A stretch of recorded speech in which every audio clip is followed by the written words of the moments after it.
right now on Higher Journeys with Alexis Brooks.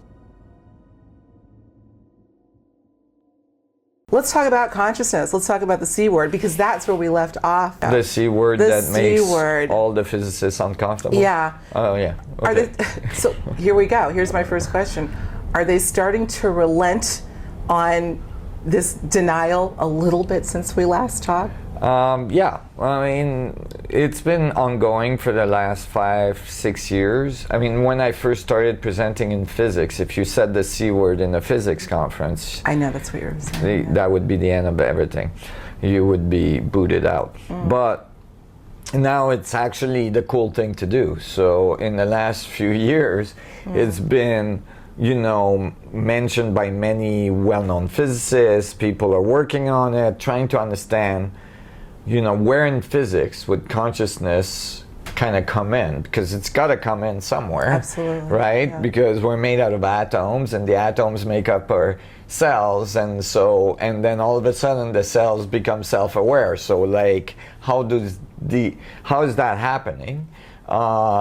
And you know, the general thought out there is that it's some kind of epiphenomena of the brain. Still, well, that's where they refuse to relent, and we both know. I think all of us know. I think we think it's the base. You, in fact, said. Let's see if I can quote you. You said that it's not just an important factor. It may be the factor in all of what we're doing here and how we're doing here. Yeah, so I'll find the quote, by the way. So there's articles that just emerge, like, that's good that you're asking that question. There's articles that just emerged a few weeks ago that were published in fairly, you know, decent physics journal, talking about the possibility that the universe as a whole is conscious. Yes. So that consciousness is not like an epiphenomenon of the brain, but it's actually a fundamental function of the universe. Absolutely. And as a result, you know, the universe creates higher and higher level of complexity, and eventually the complexity gets to a level in which it becomes self-aware or individualized in its relationship to the rest of the universe. But and that's where lies the illusion, because it becomes individualized. It can easily assume that the rest of the universe is not conscious. You know, it just sitting there going, wow, how did I get here? And who am I, right? But it doesn't necessarily follow that they would conclude that since you're conscious and since you're here and since, you know, you have self-awareness, that the rest of the universe does. Right? But then when you start to see it that way, it starts to make sense, right? You'd have information, right? Consciousness, like feedback and information in the structure of the universe. And as it produces higher and higher complex system, eventually the end result would be a being that has feedback, you know, self-awareness, can look back at the universe and self-organizing is what it sounds like. Right. Let's talk about panpsychism. Because I know that you have been talking. I think it's a good time to bring it up because there's a lot of talk. It was I think you had referenced an article by Olivia Goldhill back in January, a year ago, January, where she's reporting the idea that panpsychism, that literally all matter possesses some form of consciousness, including inanimate objects, is gaining some traction in academic circles. So this falls right in there. Let's talk about that for a little bit, because I think it's directly related. Right, of course, yeah, because that's what I was saying. If the end result is consciousness, if the end result is self-awareness of anything in the universe, then there must be some kind of thread, you know, of information that makes that possible, right? That produces enough self-organizing systems, enough complexity,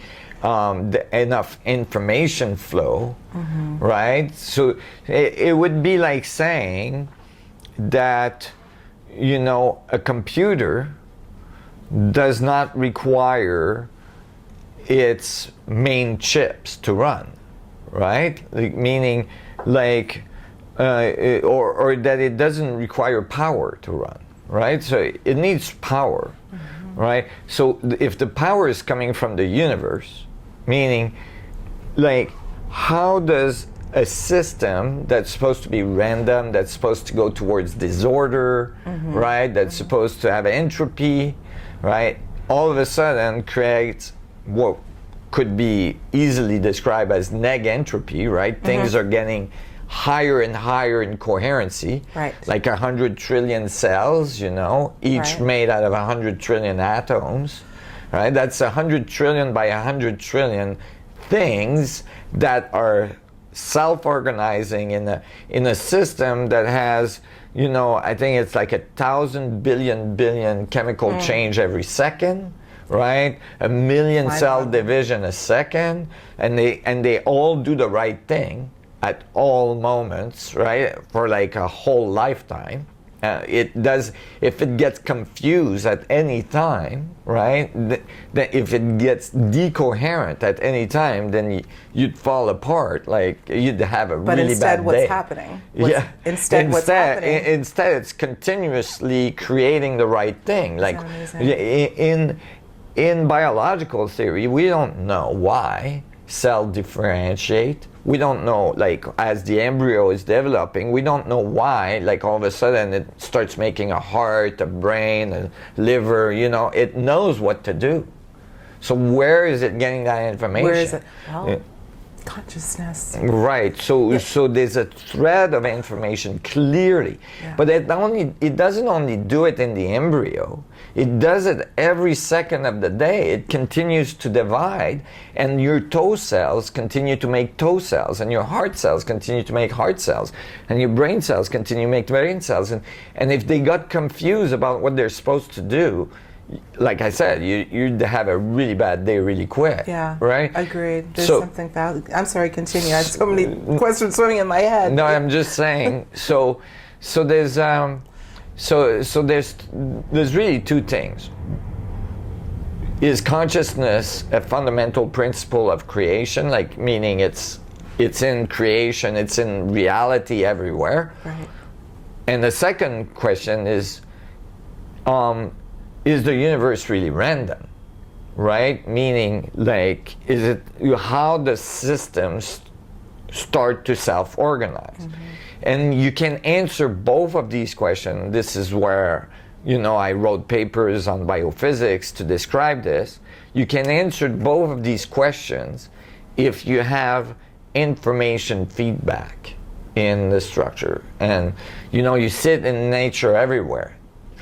Nature is literally excellent at adapting to anything you throw at it, right? Absolutely. Because it has feedback mechanism in such a way that it will start changing, you know, a tree will start changing how it orients its leaves to the sunlight, you know, to temperature, You're absolutely right. Or like a turtle that was a sea turtle takes to the land and it develops claws so that they can dig to get ants, you know, these kind of things is adaptation based on changes in the local environment, right? That shows that the feedback is what's driving the complexity and the diversity of our world. Right.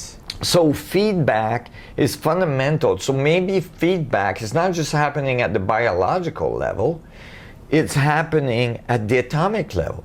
No question. And maybe information is not something that's just present in the atoms, but information is present in the structure of space-time itself. And you know, since we saw each other last, there's something remarkable that has happened. Yes, tell us. And that is that some of the most prominent physicists in the world, people with Nobel Prizes, have started to talk about space and time not being empty, not being void, but being full of information. That's right. Yeah, that is starting to come out. That's fascinating. Just in the last 24 or so months, Right, and it's remarkable because these people are talking about bringing back ether theory, you know, in a more modern way. You know, it would be more compatible to what we found so far. It's called vacuum fluctuation at the quantum scale, right? And showing like all of a sudden when you do that, all of a sudden a lot of things that you couldn't explain in physics, yeah, they fall into place. Wow. So if space is full of information, and when it feeds back on itself, it produces coherency, then consciousness is really a feedback loop, right? That's what it seems like. Okay, so this would probably be the perfect time, Nassim, to bring in what is loosely referred to as the field. The field. Right. What is the field? Is that the common thread that we, and perhaps all life, all consciousness, is inextricably linked to? Is that where the information lies? Is that the repository? I think so. The ancient people had a name for it. Certain cultures had names for it. In one culture, it was called the Akashic record. Yes. You know, in other cultures, they had like mana. And they had, you know, all kinds of description of this fundamental field. You know, that was described as something that permeates everything, that's found everywhere. And you know that, and even the concept of God in religions, when you ask, you know, religious people to describe God, usually they give something very similar. They say it's everywhere, it knows everything, omnipresent, omniscient, and so on, and it's the foundation creation of everything, right? Well, you know, this field kind of like obeys all these conditions. The clues are ubiquitous throughout time, throughout space, throughout history, throughout religion. I have to come back full circle at this point, Nassim. Why this vehement denial among academicians when you have done, you know, I sing your praises all the time, but you have stellar people like yourself that are showing, even in the most fundamental of ways, using nature. I always say nature is more than a metaphor. It is a teacher. It is showing us that we are living in a universe that acts on purpose, not by accident. Where's the vehement denial of the obvious coming from? I don't want to make this too much of a sticking point, but I think it's worth having a chat about for a minute or two. Of course, yeah. I think it's the problem is a historical problem. So you had very strong religious beliefs that used to run the world, right? And then science came along and wanted to divorce from, you know, dogmatic views and religious views. So it was critical for science at the time to say, well, we're going to go with the start assumption that there is no gods. Right. And since there's no God organizing the universe must be random. Right? So and that is the starting point. From random dynamics, then you get like these kind of like ways of matter clumping together, and as it clumps together, you know, it creates certain force, and the like force, the billiard ball effect, going in no particular direction, no coherency. Right. Yeah, like the billiard ball but with nobody playing. Right? So you know, and so it was critical for them, and even the loss of ether theory, which was present prior to Einstein, was kind of too much of a reminder of an idea that there was a supreme, you know, force or a supreme thing that was running everything. Too close to the idea of God, too close to religion, so it was as well stripped out, which Einstein, and this is great in Dr.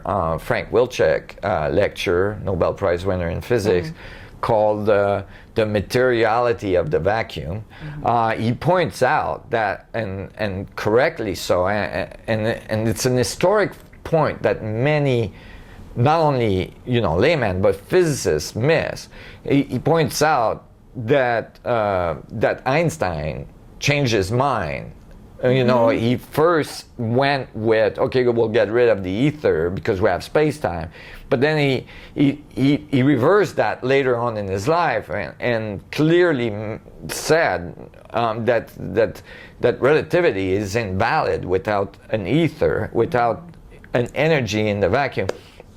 But in any case, you know, so historically, it's been so critical for scientists to show no overseeing governing principle, because it's too close to religion. It scares them. Isn't that amazing? If it's not random, the only option they could see is that there's a God, and they didn't want to go there. All because I want to deny that there's a God. That some kind of divinity is occurring. Interesting. But there's another option, which is there is information and feedback in space-time.